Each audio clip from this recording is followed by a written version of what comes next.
Anyway, dako naman tayo sa insurance, ano? Yung reklamo ng mga survivors na insulto, may 1,000, may 5,000 na binibigay.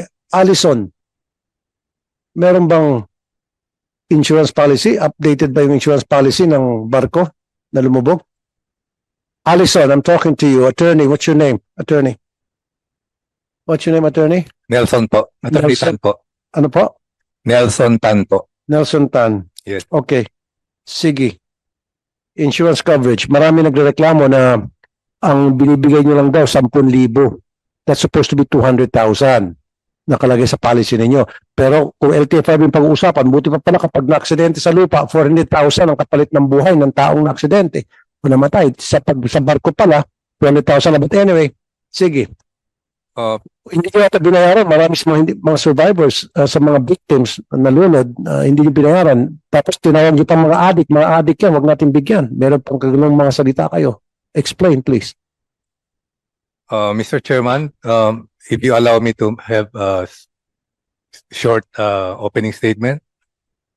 No, sir. Honor. Pakisagot lang, sir. No, yung short mo, magiging 10 minutes yan. Pakisagot lang. Maraming mga kamag-anak ng biktima na namatay, nagreklamo na hindi kayo nagbibigay ng compensation mula sa insurance policy ninyo na 200,000 supposed to be. Karamihan sa kanila nakatanggap lang ng 10,000, meron pang 5,000, meron pang 1,000 lang pambili ng pagkain daw. Isagot po. Huwag ka na mag-opening statement. I don't need your opening statement. Magpapabida-bida ka lang dyan eh. Pakisagot lang, bakit hindi nyo binayaran ng maayos yung mga kamag-anak ng biktimang nalunod? Actually, sir, we have an insurance company, insurance policy that is mandated by the Marina. With regards to the amount of financial assistance, I have on record here, Your Honor, that for accidental death, it covers around 200,000. And for the emergency assistance is 50,000. So right immediately during the tragedy, when the survivors were brought to Zamboanga Port, we immediately released the 10,000 initial financial assistance to the survivors.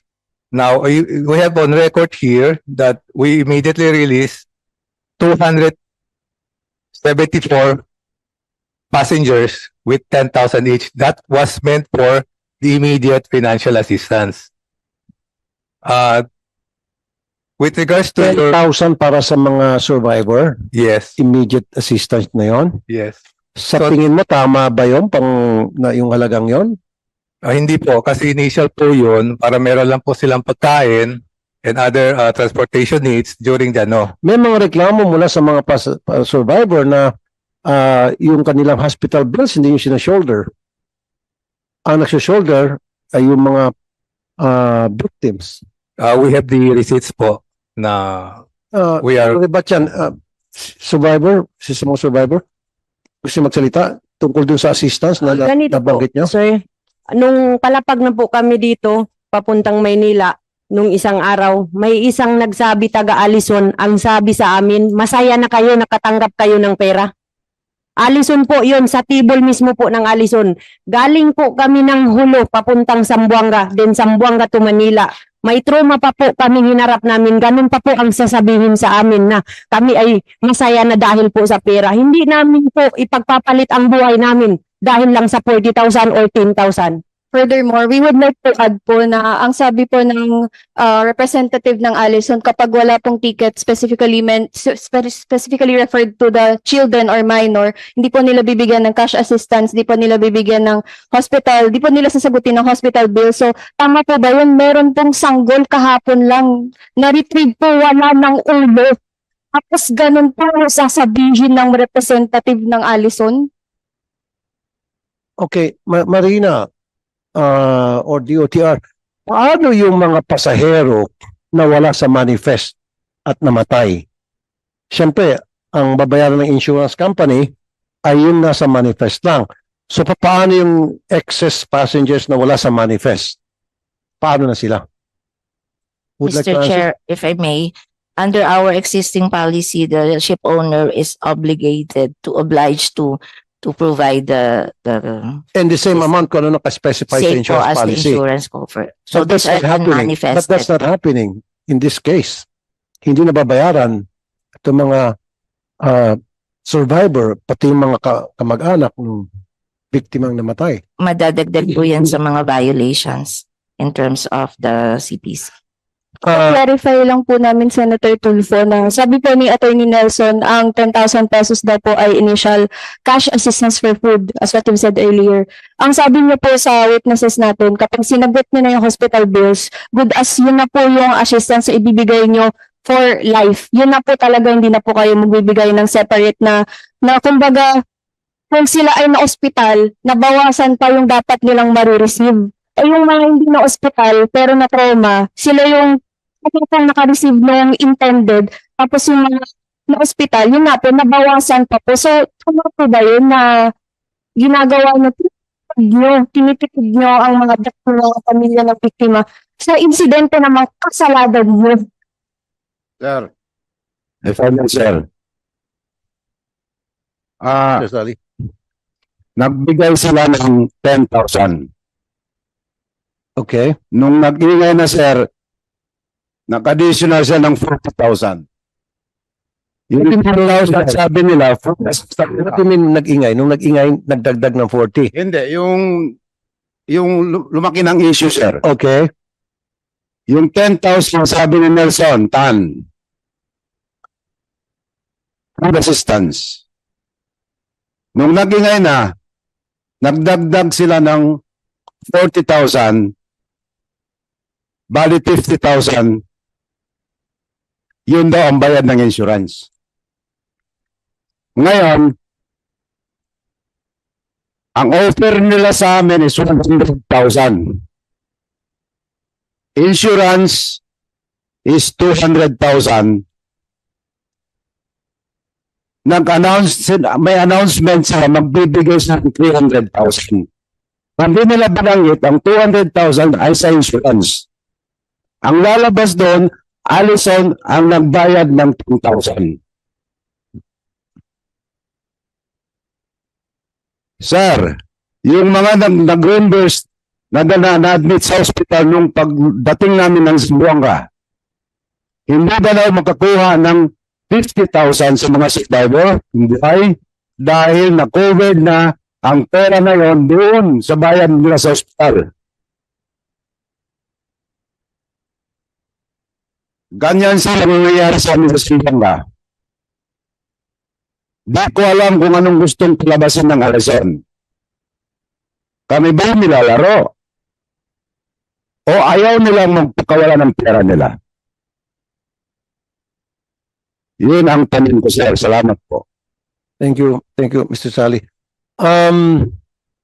Allison, make sure na lahat ng victims, kasama yung mga survivor, they should be well compensated.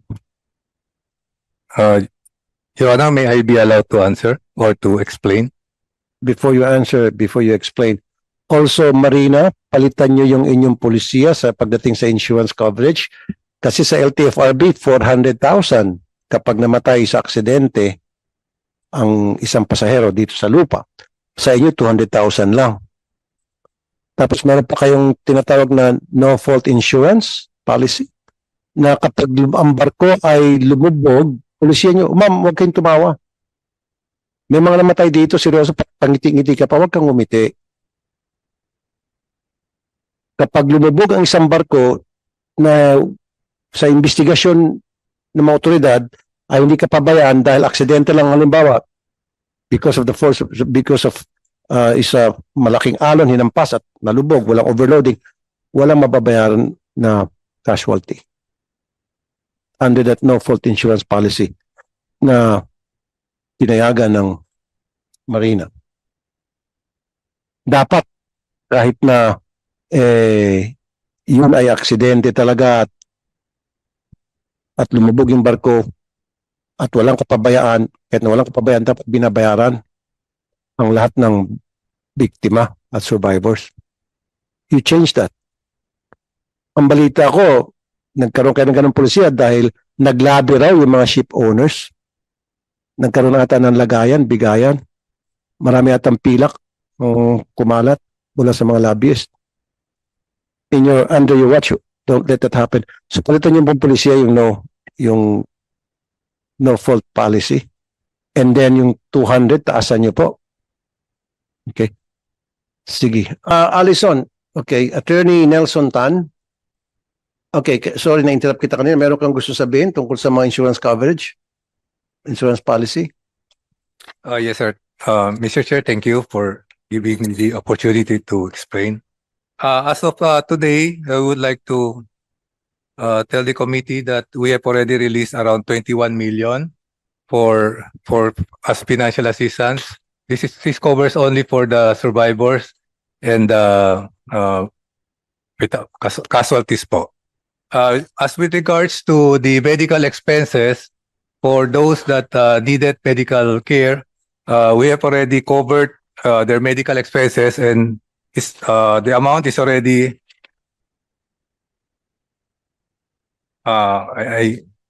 wait lang. Around 1 million plus po.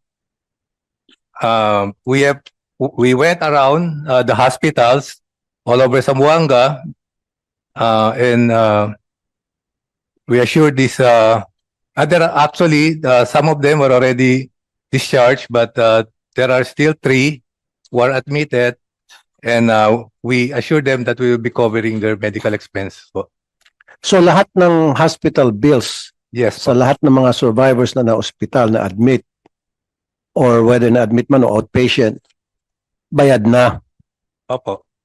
Every We have single the one of them. documents and the receipts with us po. Okay, ang tanong ko ngayon, what happens doon sa mga namatay na wala sa manifest? I would Tama still- ba? Pabayaran nyo ng 200,000 din kung ano yung nakalagay sa insurance policy? Yes po. Okay, and Plus we will do that. Yes po. Plus the 100,000 coming from from the company. So Although, 200,000 mula sa insurance policy and then 100,000 from the company. So 300,000. Actually po, we released the 100,000 even before we decided to advance also for the insurance company because Pero that is being refuted by the survivors. Na ang bagal nyo raw po mag-release ng pera at kuminsan ang insulto pa kayo. Tama ba? Ma'am? Yes po. A simple yes or no, Attorney Nelson, I will ask you. Yes or no, lahat na po ba ng medical bills nasagot niyo na? yes, as long as they are Next spirit, tatala po kami ng witness and mga resibo na hindi pa po nila nasasagot. Simple lang. yes Okay. po, we're very willing to accept that Sana po, Attorney Nelson Tan, lahat ng mga ospital, lahat ng mga medical facilities na malapit sa lugar, pinagtatanong nyo. O sa lahat ng lugar doon sa lahat ng medical facilities sa lugar na pwedeng puntahan ng mga survivor para magpagamot, tawagan nyo. Kayo po ang mag-reach out, hindi sila mag-reach out sa inyo. Ang nangyari kasi, they're the ones who are reaching out to you. At nahirapan pa nga raw sila. Meron pa yung na-interview ko before, yung asawa ng isang judge na namatay. Nasikot-sikot siya. Binigyan siya ng hard time. Umiyak pa nga dito dahil parang hindi siya pinapansin. Okay. So, make sure, ayan na talagang bayad na. Okay. At lahat ng mga, up to the single last centavo, bayaran nyo. yes, Mr. Chairman. Go ahead, Senator Robin. Chairman, gusto ko lamang pong tanungin yung ating survivor kasi may naikwento po sila sa akin noong nandoon po ako sa Zamboanga na meron ding mga naging biktima na badyaw. Yun ay kinuwento sa akin ni attorney. Pwede ko po bang matanong kung meron na po bang natanggap na mabuting kasi ang kwento ni attorney medyo hindi maganda yung trato sa kanila na kung sigaw-sigawan. Opo kinuwento sa akin ni attorney, dumating sila. Pwede pong ikwento nyo rin po, attorney? Sige po. Actually po, kami po dalawa ng tatay ko po yung pumunta po dun sa disaster risk na sinagawa po ng LGU kung saan nandun din yung desk ng Allison. Noong una po hindi nila po kami nakilala. Kaya yung totoong attitude po nila na observe namin na, anong ba yan? Ano, hindi makaintindi, ginagano nila yung mga badyaw na sobrang simple lang daw ng mga requirements, hindi pa maintindihan.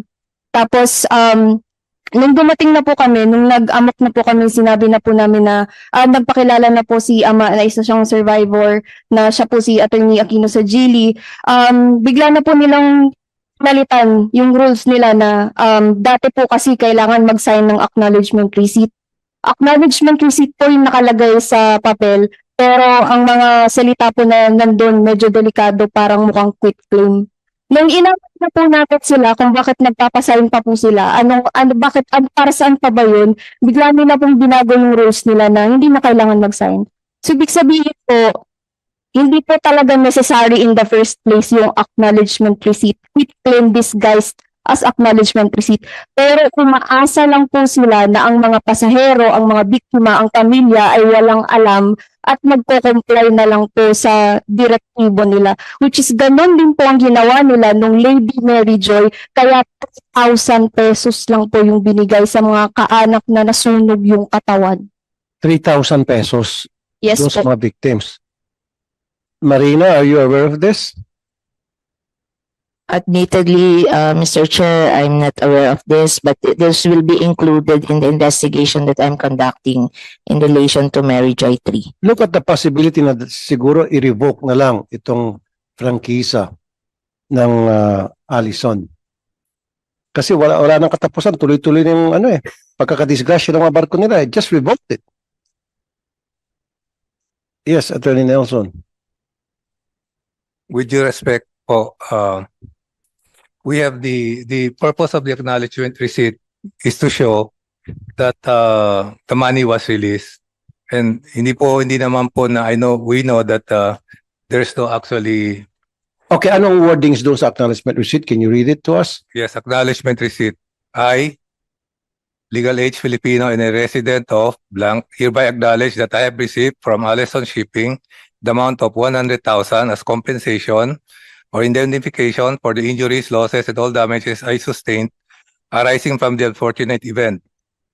The acknowledgement is executed voluntarily and freely without force, intimidation, or undue influence. Okay nga sir, parang quit claim na yan. Hindi po. Actually, the letter heading is acknowledgement receipt. And actually, Acknowledgement receipt pero it sounded like a quit claim. hindi po. They will Kasi parang as compensation doon sa injuries, di ba? yes, but it does not prevent them from filing any charges or because actually some of them really they put a note here unwritten, I do not consent to any quit claim. And yet, Po, yun na po yung sinabi namin, pinakalat na po namin sa lahat ng biktima na nung nabasa po namin na gano'n yung acknowledgement receipt, nagbigay na po kami ng directives na just for safety measures, maglagay ng handwritten na I do not consent to any quit claim. Hindi nila po ideya na po namin yun, DIY approach na po namin yun dahil talagang klaro na sila yung may makinarya, sila yung may pera, sila yung may power, sila yung may political influence. Ayun. Mr. Chair, kung talagang ayaw namin ibigay po, we will not release the money kung hindi sila pipirma. But and yet, even if nilagay naman nila I do not consent, we still Kailangan nyo release talaga i-release yung money whether you like it or not. Yes, you're correct Of course. po. Di ba? That's why kung ayaw po talaga namin as quit claim talaga po yan, we won't unless they sign Hindi it. sir meron na kasing bad experience ang mga tao sa Allison. Yun na nga yung sa nasunog na mga victims, yung sa previous na barko, 3,000 lang binayad nyo. Grabe naman yun sir. Di- Buti hindi nung nangyari yon hindi yung panahon namin dito. Kung hindi, talagang makakatikim kayo ng masasakit na salita sa amin, sir. Mr. Chair, I don't know where that figure of 3,000 came from. Galing po ito sa spokesperson nyo po, masisearch nyo po ito sa Facebook, ang attorney nyo po ang nagsabi nito, katabi po ni Hindi ko po maalala yung pangalan niya, pero si Olaso din po yung apelido niya. Nasa Facebook po ito, masisearch niyo po lahat sa kanila galing ito. Allison po ang nagsabi na 3,000 pesos. Yun. And we're talking about yung Lady Mary Joy. Initial lang po yun, just like the 10,000. Na immediate po, na pagkano, binigay po kaagad para meron Well, pong ano. Hindi natin masasabi na ngayon dahil maging yung Marina hindi nag-conduct na investigation. At that time, wala nga silang pinalabas na resulta ng investigation kasi Marina, nalagyan ninyo, tinapalan nyo ng pera. Kaya hindi nila ginawa yung kanilang trabaho. Eh, totoo naman, aminado itong administrator, Mr. Attorney Tan, na admittedly, they did not conduct a thorough investigation and there was no investigation resulted in the investigation that they conducted, if ever there was. Kaya nga sabi ko, kasuhan yung mga investigador na yun, maging yung previous administrator. Di ba?